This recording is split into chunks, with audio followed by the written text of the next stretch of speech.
Hello दोस्तों, मैं हूं दिनेश के वोरा। न्यूज़ टाइम में आपका स्वागत है। आज एक टाइम्स ऑफ इंडिया के अंदर आर्टिकल था चेतन भगत का कि Indians are not aspirational society. अभी हमने यही सुना था कि India is a aspirational society, लेकिन जो चीज़ें उन्होंने लिखी हैं आज आर्टिकल में वो थोड़ी चौंकाने वाली हैं। पर चेतन भगत का कम से कम ये है कि उनमें हिम्मत है कि वो लिखते हैं और वो छपता भी है। और एक नहीं, उनकी तो सिंडिकेटेड कॉलम है, तो बहुत सारे न्यूज़पेपर में आता है, फेमस राइटर हैं।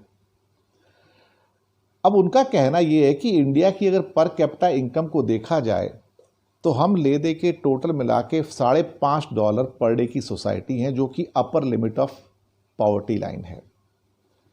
$2,000 के आसपास हमारी पर कैपिटा इनकम, जबकि जो डेवलप्ड देश हैं सारे के सारे $60,000 $70,000 के आसपास हैं। तो हम उनके सामने कहीं ठहरते नहीं हैं। अब पिछले कुछ सालों से उनका कहना ये है कि इंडिया जब पहले बहुत गरीब था, आज से 50-60 साल पहले, तो इंडिया की पर कैपिटा इनकम $1 से भी कम हुआ करती थी। पर तब तो हम बहुत गरीब थे।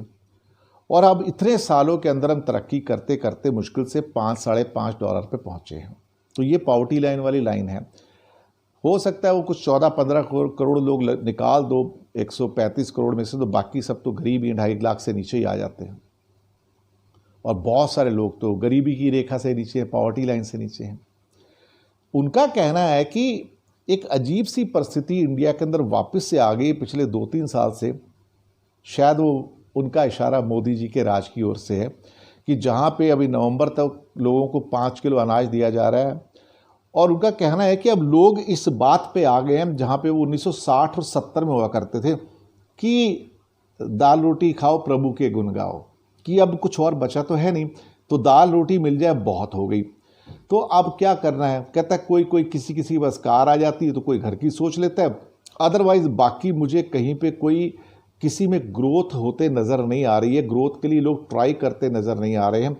कुछ लोग हैं जो ग्रोथ चाहते हैं तो फॉरेन चले जाते हैं उठ के।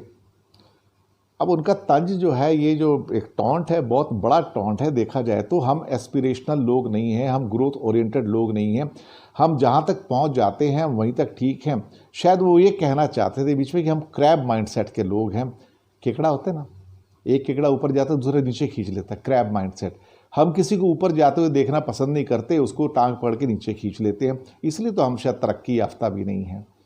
अब इस सिलसिले में जहाँ तक चेतन भगत साहब का ये कहना है कि इंडिया एस्पिरेशनल नहीं है, उससे काफ़ी हद तक एक्चुअली मैं भी सहमत हूँ कि जो एक फायर होनी चाहिए, जो अर्ज होनी चाहिए, वो कहीं नज़र नहीं आती है।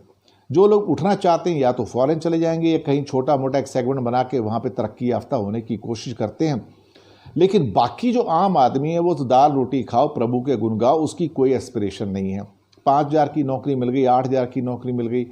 अब आप सोचिए कि अगर एक तरह से इंडिया की सारी वर्कफोर्स की बात कर रहा हूँ मैं, ऑलमोस्ट थोड़ी सी 2-3% को छोड़ दो तो, या 5% को छोड़ दो तो, सारी की सारी वर्कफोर्स 5,000, 6,000, 7,000, 8,000 रुपये के अंदर काम कर रही है।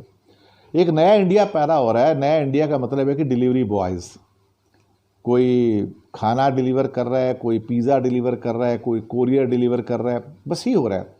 तो इंडिया तरक्की कर रहा है डिलीवरी बॉयज़ में। बाकी तो नौकरियां कहीं हैं नहीं, या फिर कुछ मनरेगा में जाकर मजदूरी करते रहते हैं। गांव के अंदर जाकर खड्डा खोदो खड्डा भरो, खड्डा खोदो खड्डा भरो, खड्डा खोदो खड्डा भरो, यही तो हो रहा है। तो अब एस्पिरेशन तो बची नहीं कुछ भी। अब ले दे के अगर मोदी जी भी ये कहने को मजबूर है कि 80 करोड़ से 100 करोड़ लोगों को हम 5 किलो अनाज फ्री देंगे, तो यानी कि 135 करोड़ लोगों में 100 करोड़ लोग तो इस काबिल भी नहीं है कि रोटी खा सकें। तो अब कम से कम नहीं तो 73 सालों के बाद अब हम इस मानसिकता पे पहुंच गए हैं कि दाल रोटी खाओ प्रभु के गुण गाओ, क्योंकि अब इससे ज़्यादा कुछ है ही नहीं हिंदुस्तान में। कुछ बचा ही नहीं है, कुछ मिलता ही नहीं है। लोगों के पास अगर मार्केट में है तो पैसे नहीं है, वो खरीद ही नहीं सकते। अब तो अब वापस हम दाल रोटी पे आ गए हैं। बीच में कुछ साल ऐसे थे जब हमने दाल रोटी से ऊपर उठना शुरू किया। हमने सोचा कि दाल रोटी के साथ शायद एक सब्जी भी आ जाए, शायद अचार आ जाए और एक पापड़ आ जाए। लेकिन मुसीबत ये है कि अब पापड़ भी चला गया, अब अचार भी चला गया, अब सब्जी भी चली गई। अब हम वापस से सिर्फ दाल और रोटी पे आ गए हैं। तो इस हाल में अब क्या किया जा सकता है? हम लोग एक तरह से, अब सरकार भी हमारी लोगों को अब ये कह रही है कि आप शुक्र मनाओ कि आपको दाल रोटी मिल रही है। तो अब दाल और रोटी जो है वो सबसे बड़ी उपलब्धि है हमारे भारतवर्ष की। अब इसे आप तरक्की कहोगे, क्या कहोगे? बांग्लादेश भी हमसे बाजी मार के ऊपर चला गया और बाकी छोटे छोटे कितने देश हैं सारे बाजी मार के चले गए। हम जहाँ थे वहीं के वहीं रह गए। हमारी इंडस्ट्री बर्बाद होती जा रही है। लोन हम देते नहीं हैं किसी को, उठने हम किसी को देते नहीं हैं। क्रैब माइंडसेट होता है, दूसरे को नीचे खींच लेते हैं, तरक्की करना ही नहीं चाहते हैं। यही नया भारत है जो एक सिर्फ 2 वक्त की रोटी पे आके टिक गया है। 100 करोड़ की जनता जब इस माइंडसेट में आ जाए कि अब तो सिर्फ 2 वक्त की रोटी मिल जाए और हम शरीर से जिंदा रह जाएं, तो यही सबसे बड़ी उपलब्धि है। इससे बड़ी कोई अचीवमेंट हो ही नहीं सकती। कितना दुर्भाग्य है इस देश का कि 73 साल के बाद 100 करोड़ लोग ये सोचते हैं कि बस 2 वक्त की रोटी मिल जाए बहुत है।